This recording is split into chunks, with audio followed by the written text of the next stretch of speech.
A UK-based 48 years old Kenyan carer, mother of 4, has been taken from us. This woman will not live to see her 4 children grow. This woman will not live to see the things that most parents dream of about the future that they have for their children. Her death is completely avoidable. She was doing what she does most, which is caring for patients. And sadly, it is one of the people that she was caring for that ends up taking the life of Irene Wanjiru. This woman, she only moved to the United Kingdom more than 2 years ago. If you know anyone who works in the care sector in the UK or anywhere in the Western world, or anyone who is planning to come and work in the care sector, kindly ensure that they see this video. Because what happened to this sister, it can happen to anyone. Sadly, this woman, she has been taken from us. May her soul rest in peace. Sit down while I share the story of 48 years old mother of 4, Irene Wanjiru. Irene moved to the UK on there are reports that she moved to the UK on the carer's visa. Good afternoon. Frank is my name. The Lunch Club is where we share stories about the lived experiences of immigrants in the diaspora to inform and educate our community. Because we realize on this platform that there is no substitute to information. Knowledge, they say, is power.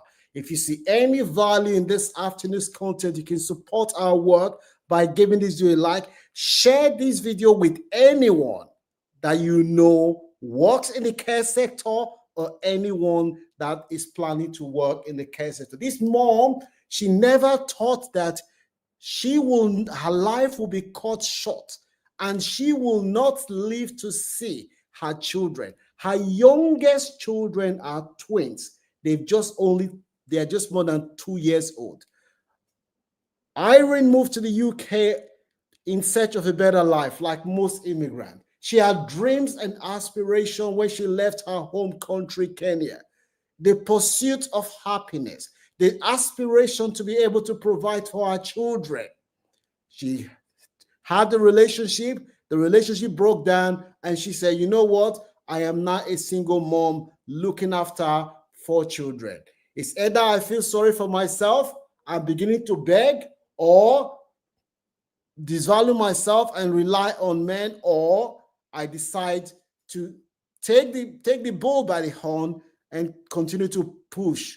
Look for how I can help my children. That was why Irene left Kenya and came to the UK. She settled in Nottingham. She left her twins, who were barely months old, with Kenya, with relatives, and she came to the UK with 2 of her children. They settled in Nottingham. Irene was working for agency. She was doing a job that a lot of immigrants do. That is what they call living in care. Living in care is a kind of care where the carer will go and live with the client or service user, depending on what you want to call them, living with them at home, helping them with medication, personal care, helping them with the basic things that they need. That is what Irene was doing. So she goes there, 3 weeks she'll be there, she comes back home. She has been fighting tirelessly to bring her twins to come and join her in the UK. She finally got the opportunity for her twins to come and join her a few weeks ago. When the twins joined her, she was working and she was looking forward to seeing the children. This lady lives in Nottingham, but she was working she lives in Birmingham, but she was working in Nottingham. So she was just waiting for the 3 weeks shift that she was doing to end so that she can finally go home and hug her twins, because she hasn't seen them for 2 years. As a parent, she was bubbling with excitement and happiness and saying, "Oh, I just cannot wait to hold my beloved baby twins." And this fateful day, Irene went to work. She was there at work. This person that she's looking for, the patient, is somebody that has mental health problem.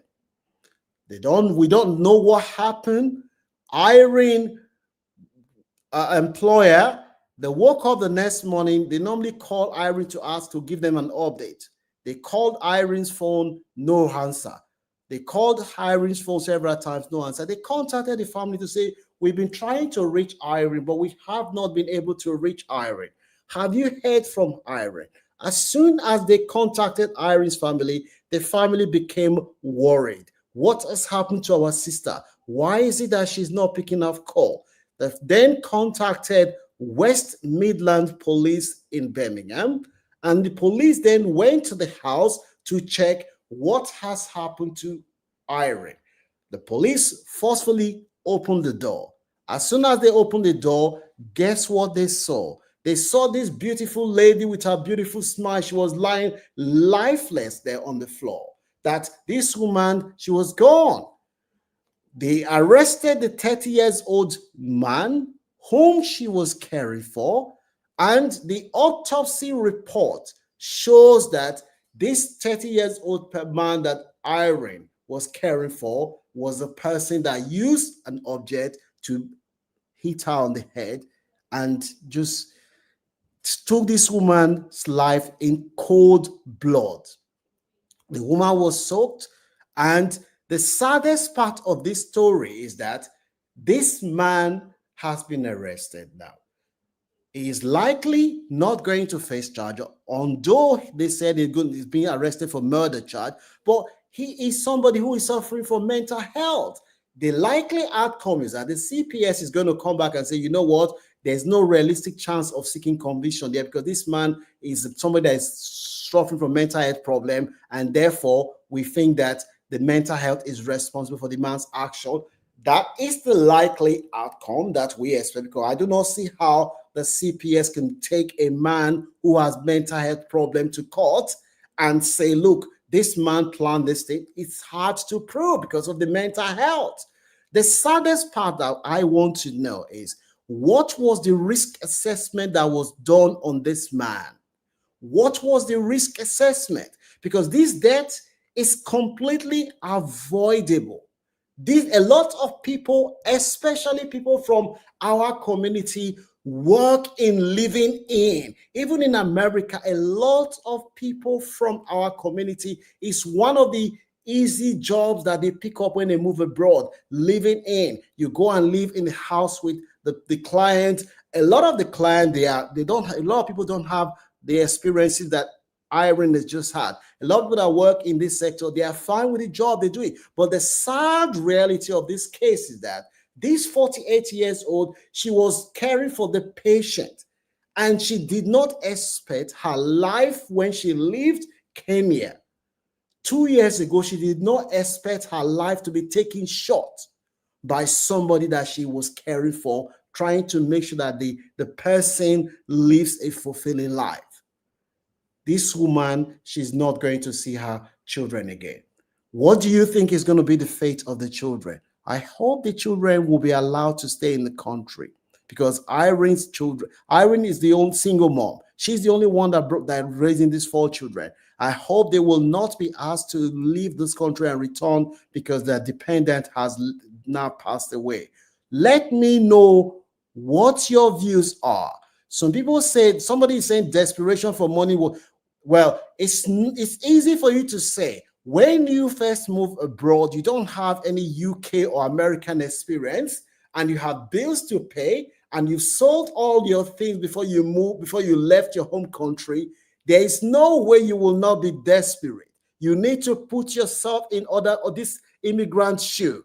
Nobody will move abroad who sold their things and has bills to pay, will now come up and start choosing job. You don't have that luxury. That is the reality of a lot of immigrants. And when you then add the stress, the threat, some of these people is COS. They came to the country by COS. They can only work in one sector. Their options are limited. So before you criticize those people that work in this sector, you have to put yourself in their shoes to understand what they are going through. A lot of people that work in living in, they don't end up being killed. A lot of them don't have that kind of experience. A lot of them do the job and they enjoy the job. But the sad reality that we are facing today is that Irene Wanjiru's life has been cut short. She will not see her children grow up. She will not see her grandchildren.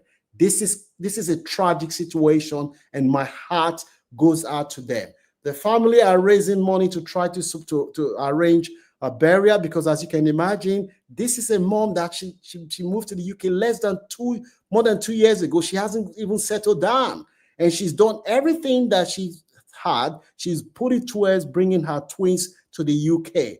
If anybody wants to support, their contact number is in the description section of this video. You can contact them if you want to help them. This family, they are going through a lot. If you want to support, there is the contact number of George Mugamba and Evelina Mugamba. Their contact number is there. I can read it out.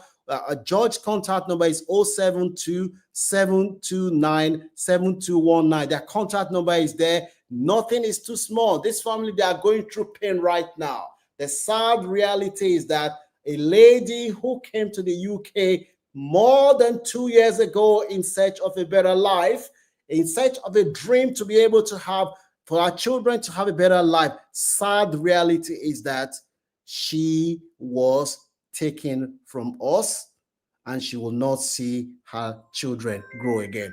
If you want to leave anything for the family, kindly contact them. There's a contact there to support this family. This family are going through pain right now. If you know anyone that work in the care sector, please, because 43% of the people that work in the care sector in the UK today, they come from Black and minority background. Every one of us knows somebody that works in the care sector. Please kindly ensure that they see this video, because a lot of us are going to do living in. We don't know a lot about the history of the persons that we are going to be caring for. Some of these people, they suffer from mental health. Like I said before, not everyone that suffers from mental health is going to end up committing the crime that this person committed, but you have to be alert. So it is very, very important that we share this information, and our heart goes out to Irene. May her gentle soul rest in peace, and may God give the family and everyone that knows Irene the strength to bear the loss. This is completely avoidable. This is a tragic situation which should never happen. Share this video with anyone that you know. Give it a like if you see any value. May God bless.